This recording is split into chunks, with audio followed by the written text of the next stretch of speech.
Vamos lá, pessoal, vou começar a palestra de hoje. Antes disso, vou fazer uma leitura do Semeador, né? Lições de Amor. A mensagem é o valor espiritual. A mensagem nos diz o seguinte: obreiros da esperança, semeadores da boa nova, da alegria e da esperança renovada. Esta verdade deve ser vivenciada por nós a cada dia. Não podemos nos deixar trair por pensamentos desequilibrados. Temos que ter clareza da nossa grande responsabilidade em levar esperança, em levar o sorriso e a saúde espiritual ao próximo. Nós só poderemos dividir o conteúdo de nossa cesta se não estivermos famintos. Nós só poderemos dizer Deus te abençoe se efetivamente crermos e esta fé for verdadeira, se vivenciarmos e comungarmos diariamente com Cristo. Dirão que é muito difícil o dia a dia, existem atribulações, valores materiais. Não. Aí é uma questão de prioridades. Qual é o valor maior? Qual o valor mais importante? O material ou o espiritual? Se estivermos com o material, ele será a grande valia. É simples. Como vou sobreviver em minha passagem terrena se não pensar em material? Não é isso que estamos colocando, e sim uma condição de prioridade de valores. O valor espiritual para mim é o mais valioso. O material fica em segundo plano. Devo buscá-lo para subsistir, para engrandecer, mas ele não pode ser a razão primeira. Portanto, pensem, não sofram desnecessariamente.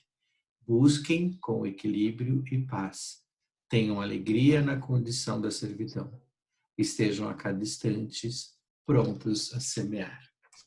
Então, com essa leitura, vamos fazer a nossa prece, agradecendo a espiritualidade que nos assiste, a oportunidade deste encontro, a Deus por esta reencarnação e ao Cristo pela sua lição de amor e por nunca nos deixar acompanhando nessa jornada que tanto necessitamos de orientação e de esclarecimento. Que assim seja. Então, vou compartilhar com vocês um tema. Deixa eu só colocar aqui.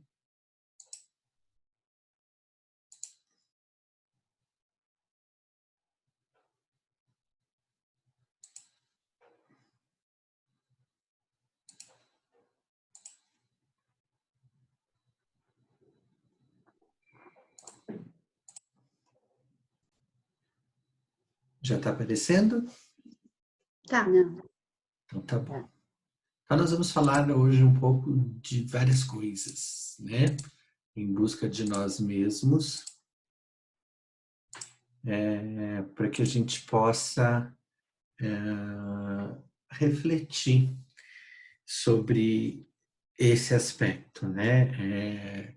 Eu acho que essa é uma busca incansável e permanente que a gente faz durante a nossa existência,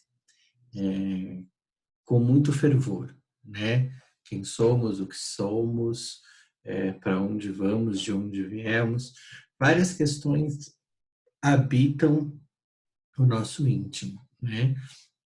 E são essas questões que nos fazem prosseguir, mas também são essas questões que nos estagnam de vez em quando, porque não conseguimos obter a resposta. Então, a ideia de hoje é a gente falar sobre essa busca através de um aspecto muito específico, que é o aspecto da fé, né?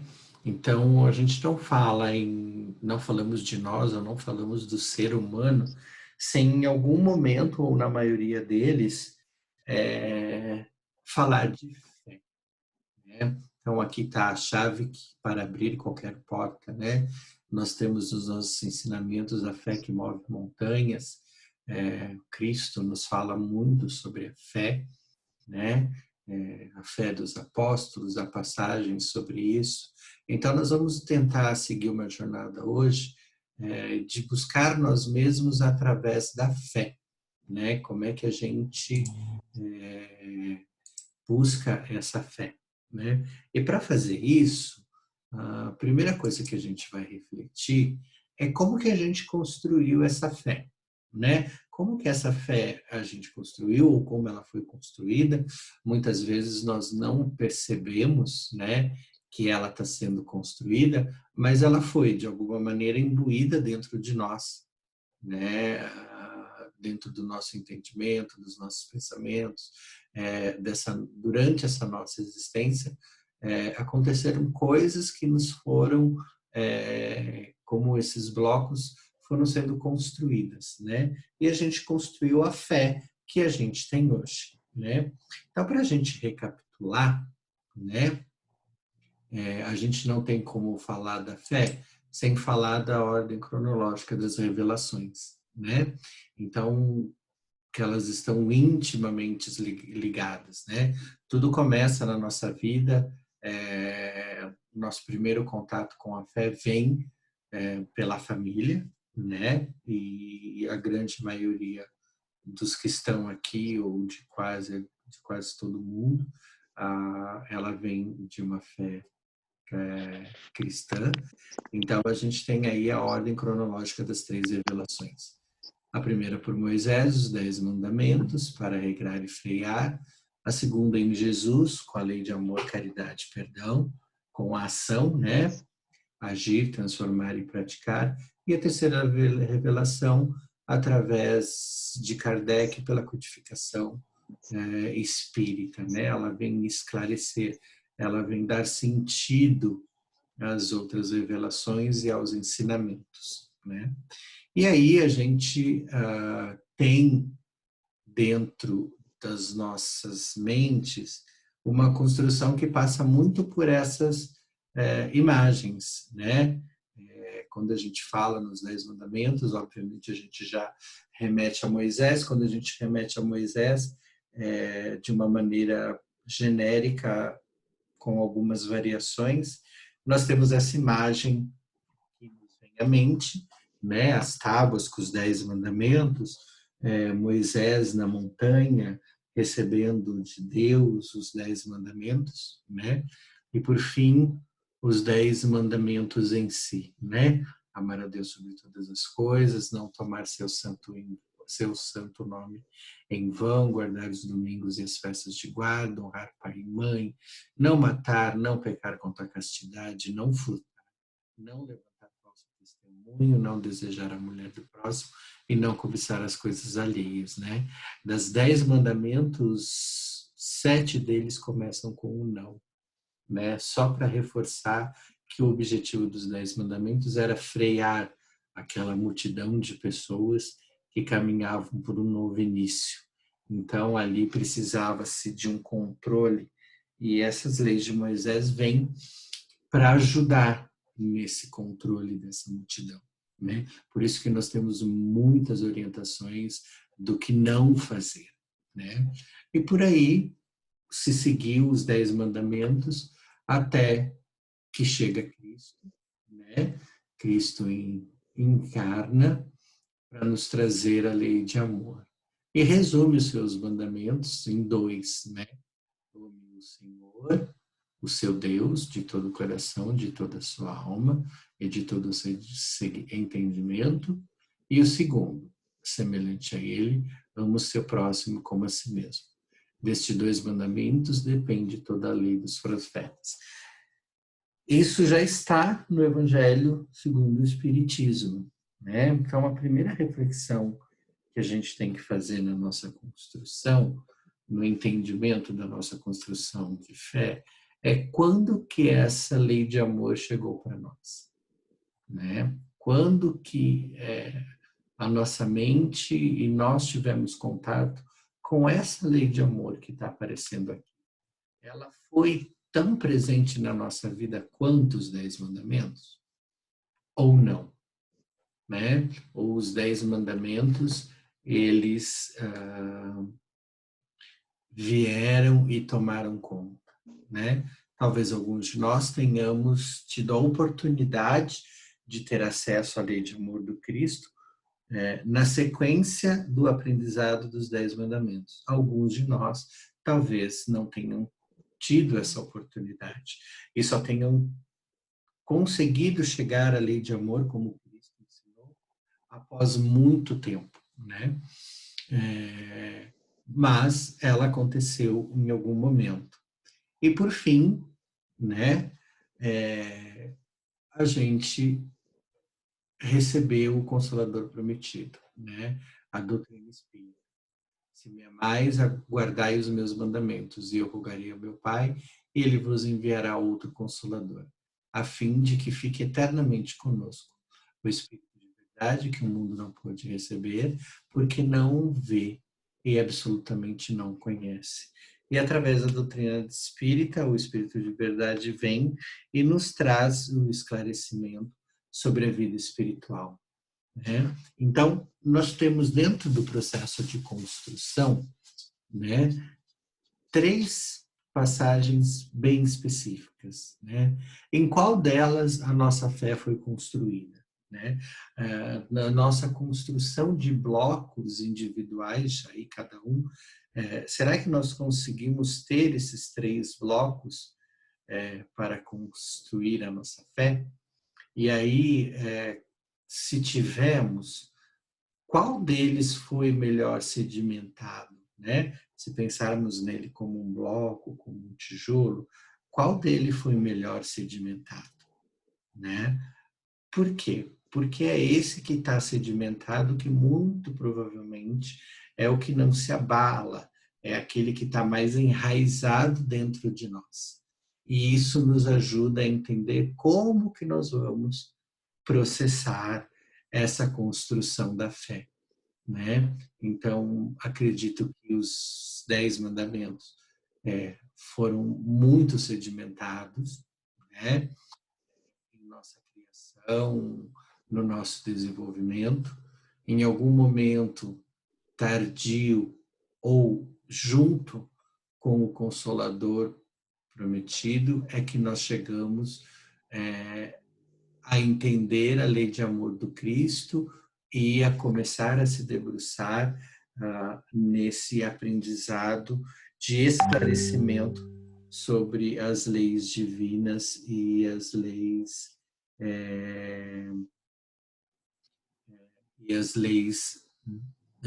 as leis do mundo espiritual.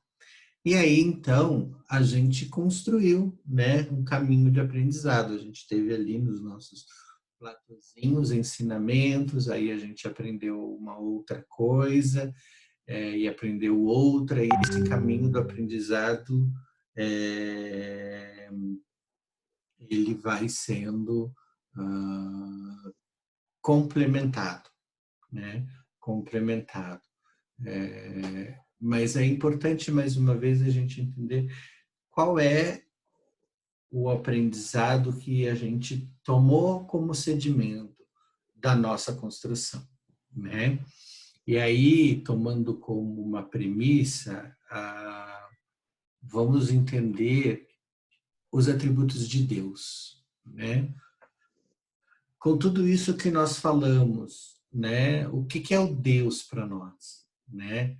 Então, quando a gente procura essa explicação, aqui a gente tentou resumir tudo que a gente já ouviu falar, né?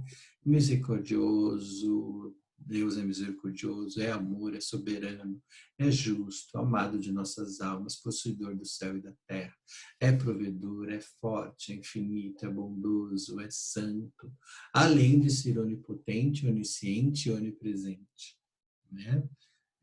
É isso que a gente acaba atribuindo a Deus, né? E ele vai estar muito relacionado com a construção da nossa fé, né? Com essa construção que a gente desenvolveu durante, né, a nossa existência e conforme ela foi sendo sedimentada, né? Mas o que tudo isso aqui quer dizer, né? O que efetivamente isso daqui quer dizer? Principalmente quando a gente diz que ele é onipotente, onisciente, onipresente, palavras tão, né, cheias de significados, né? Quais são os atributos de Deus que eu percebo e consigo adjetivar, né? Embasado em qual ensinamento eu consigo fazer isso. E aí a gente, da mesma maneira que fizemos com Moisés, que fizemos com o Cristo e que fazemos na doutrina espírita na imagem de vários, do próprio Allan Kardec, na imagem de Emmanuel, na imagem de Chico, sempre aí a gente dando uma cara, uma feição para essas pessoas, né? Com Deus não é diferente. Então, nós temos aqui uma possível interpretação da imagem de Deus, né? Aqui nós temos a outra, né? Um pouco diferente da primeira, mas sempre seguindo um padrão. Aí nós temos uma terceira, né? Imagem de Deus, né? Então, durante o nosso processo de construção, nós conseguimos absorver ensinamentos, de alguma maneira entendê-los, interpretá-los, até chegar a essas imagens aqui, né? A criar efetivamente uma personificação, algo que nos torna tangível, né? Então, até aqui a gente tem uma jornada de aprendizado, né? Todos nós, invariavelmente, temos essa jornada. E aí, em algum momento da nossa existência, dessa nossa jornada, nós nos deparamos com a doutrina espírita, né? Então, como eu falei ali, a gente pode ter sedimentado o nosso ensinamento de fé nos 10 mandamentos, no Antigo Testamento, né? Alguns com mais profundidade, outros com mais oportunidade, mas aí chega a doutrina espírita. E aí vem a doutrina nos trazer um cabedal enorme de ensinamentos, né? E aí ela começa a trazer para a gente logo de cara que a doutrina é um tríplice aspecto, ele é um tríplice aspecto, né? Ele é uma ciência que trata da natureza, da origem e das destinações dos espíritos e suas relações com o mundo corporal.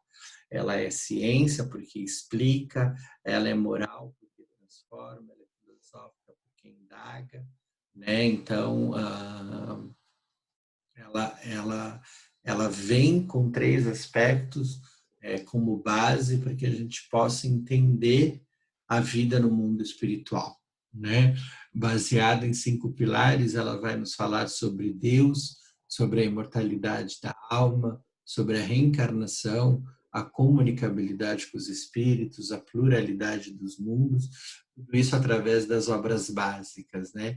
Então não tem como falar de doutrina espírita sem falar desses 5 aspectos, né? Sem falar que ela vai nos trazer prova, porque a ciência vai nos fazer pensar, porque é filosófica, ela nos vai religar a Deus, porque ela é moral, porque ela transforma, né? Então, de repente, a gente tem todo esse aspecto chegando para nós, né? Todo esse aspecto transitando na nossa mente.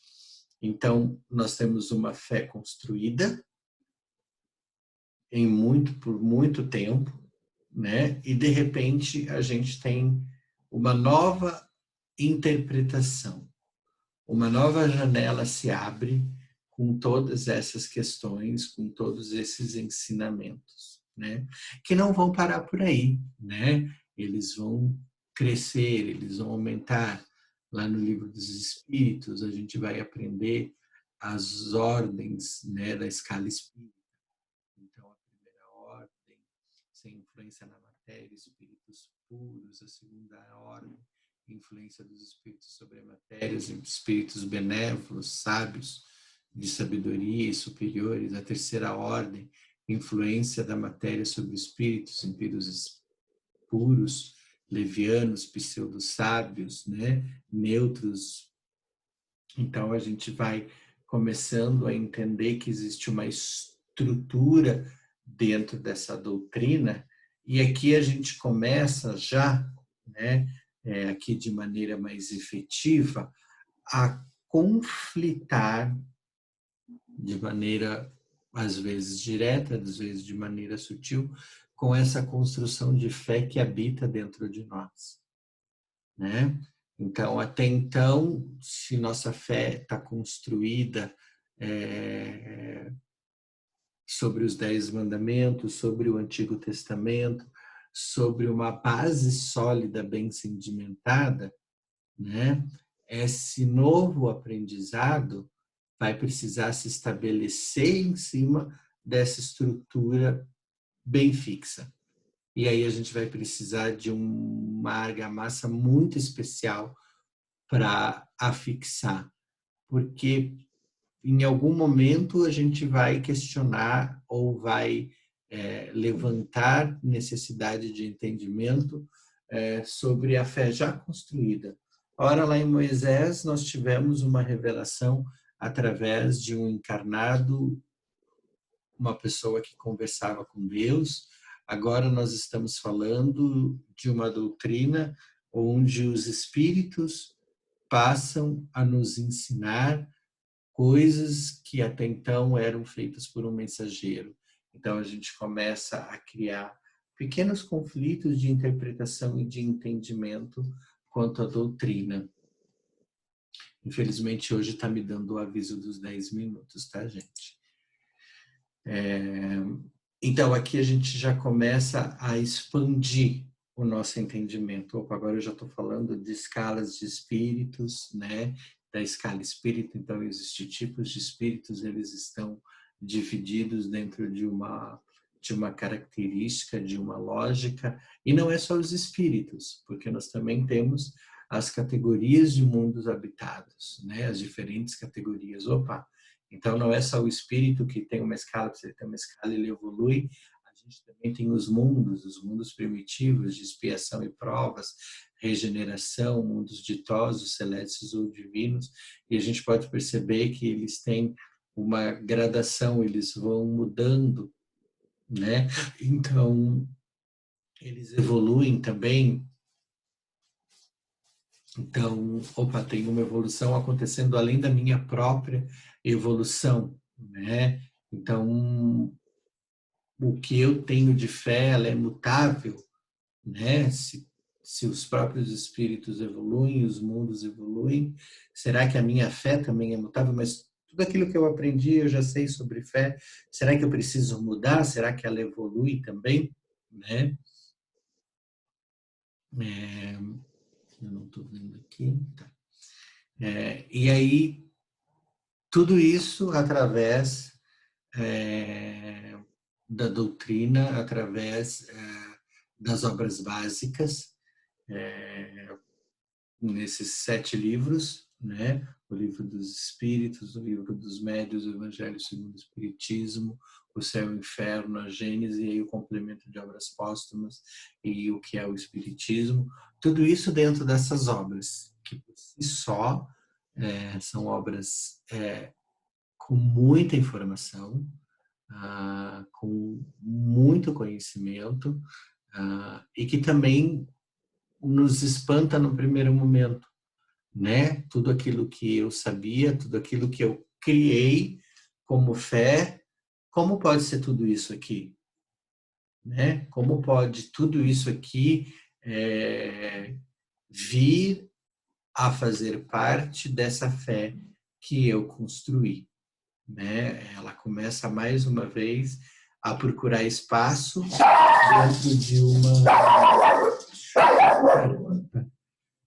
dentro de uma base que era muito sólida, muito certinha, muito formatadinha. Voltando, então a gente tem todas essas obras básicas, todos esses conhecimentos, e a gente, quando se depara com isso, acaba tendo todo esse cabedal de informações para acomodar em cima daquela estrutura que está sedimentada da nossa fé, né? E muitas vezes toda essa informação ela pode tentar se espremer ou ela pode não conseguir se acomodar dentro da nossa construção de fé, né? E mais uma vez a gente vai encontrar aí algumas dificuldades em fazer com que essa fé se encaixe. Por quê? Porque aquele nosso tijolo base é aquele que está bem sedimentado, né? E aí o que que a gente precisa mesmo sedimentar, né? O que que a gente precisa trazer? São esses valores, né? Opa. Então, o maior mandamento, né? Amar o próximo como a si mesmo, fazer pelo outro o que gostaria que fizéssemos por nós, que está relacionado com a caridade, e a caridade está relacionado com adotar como regra de conduta, né? A caridade é uma regra de conduta, que é a compreensão da verdadeira fraternidade, que é o reino, que é a paz, a justiça, a união, a concórdia, a benevolência, né? Mas na caridade a gente também tem o melhor proceder, mais indulgência, mais benevolência, mais devotamento, que contribui para a destruição do egoísmo, que vai tudo nos levar por amor, né? Então, essa caminhada de chegada até o amor, ela não se dá de maneira imediata. Da mesma maneira que houve uma construção da fé e agora essa fé ela é abalada no bom sentido para que passamos a refletir sobre aspectos maiores, a construção e a chegada até o amor, ela também é um processo, né? Um processo de nova conduta, de novos comportamentos, de novos entendimentos, de desconstrução de alguma coisa, como ele diz aqui, destruição do egoísmo, desconstruir aquele egoísmo que é latente dentro de nós, né? Então aqui é um resumo, bem resumo, mas de maneira bem clara, do que a nossa fé precisa entender, né? E algumas coisas aqui vão ser mais fáceis ou terão caminhos mais objetivos do que outros, conforme a construção da fé que já habita dentro de nós, né? Esse é o grande paralelo de hoje. Nós temos uma fé construída, que foi construída ao longo do tempo, que foi sedimentada, e agora nós estamos recebendo uma série de novos ensinamentos, de novas orientações, de novos entendimentos. Nós estamos buscando nos entender. Essa busca de nós mesmos, que começou lá no início da palestra, é exatamente isso daqui. Isso é uma nova construção em cima da fé, né? E aí a gente tem, por isso que a primeira pergunta do Livro dos Espíritos é: o que é Deus, né? E a resposta é: Deus, inteligência suprema, causa primária de todas as coisas. Então, quando a gente adentra a doutrina espírita, o primeiro abalo que a gente sente é nessa resposta, porque ela vai em desencontro com a maioria dos alicerces da fé que nós construímos. Não por vontade própria, mas foi essa fé que nos foi entregue. E nós construímos ela assim. E a tornamos quase que inabalável, de tão sedimentada. Então nós temos aqui o primeiro tremor, né? Que é entender essa resposta. É conseguir dar entendimento a essa frase: Deus é a inteligência suprema, coisa primária de todas as coisas, né? Então, o nosso grande primeiro trabalho é olhar para esse Deus da nossa fé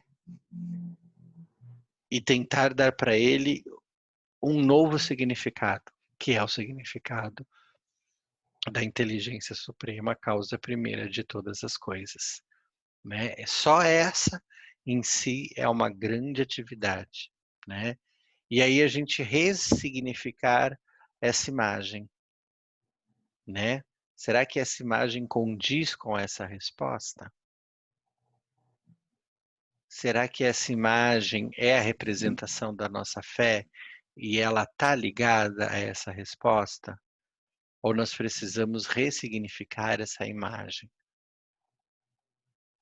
para que a gente possa dar espaço nessa nossa estrutura de fé para que os ensinamentos da doutrina consigam entrar, né? E aí vem um ensinamento muito importante que nós temos, são os odres novos e os vinhos novos, né? Que está lá em Mateus 9,17, que diz: não se deita vinho novo em odres velhos. Aliás, rompe-se os odres, e entorna-se o vinho e os odres estragam-se. Mas deita-se vinho novo em odres novos, e assim ambos se conservam. Então, como que a gente vai conseguir colocar todos os ensinamentos? Vamos imaginar que esses ensinamentos da doutrina é o vinho. Ele é líquido, ele é fluídico, ele ocupa espaço, ele passa entre as frestas. Como que nós vamos deixar ele entrar se o nosso tijolo está altamente sedimentado e dentro dele está aquele Deus, esse Deus, né? Como que este Deus aqui vai conseguir entrar, né? Então, como os odres, nós precisamos abrir espaço para receber esse vinho, esse conhecimento de forma fluídica, e ele vai se emaranhando ali dentro, ele vai tomando espaço, né? Para que ele ache morada, né? E aí, parafraseando a passagem de Mateus, que ambos se conservem, né? Então nós somos esse odre, nós somos esse espaço que precisa estar novo, ele precisa estar revitalizado para receber esse vinho de conhecimento, né? Para que a gente possa. E a gente precisa fazer esse exercício de olhar para a fé construída dentro de nós. Não adianta a gente ficar insistindo em colocar o conhecimento novo se esse conhecimento conflita com aquele que já habita a nossa mente, o nosso coração, o nosso entendimento, né? Porque senão a gente acaba caindo no engodo. A gente acredita que está acreditando em alguma coisa, mas a gente ainda está com ele enraizado dentro de nós, né? E aí a mensagem, né, que diz: quando vivemos apenas o que somos, estamos sendo egoístas. Já quando apenas vivemos, estamos sendo levianos.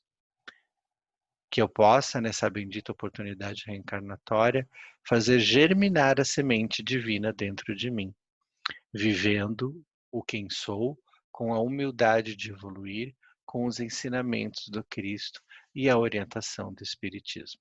Mensagem de um Espírito. Então, a mensagem de hoje era essa, para que a gente possa refletir um pouco mais sobre a nossa fé e que nós possamos encontrar espaço dentro dessa fé para que o entendimento da doutrina espírita permeie essa nossa fé e com isso consiga trazer a transformação necessária para a nossa evolução.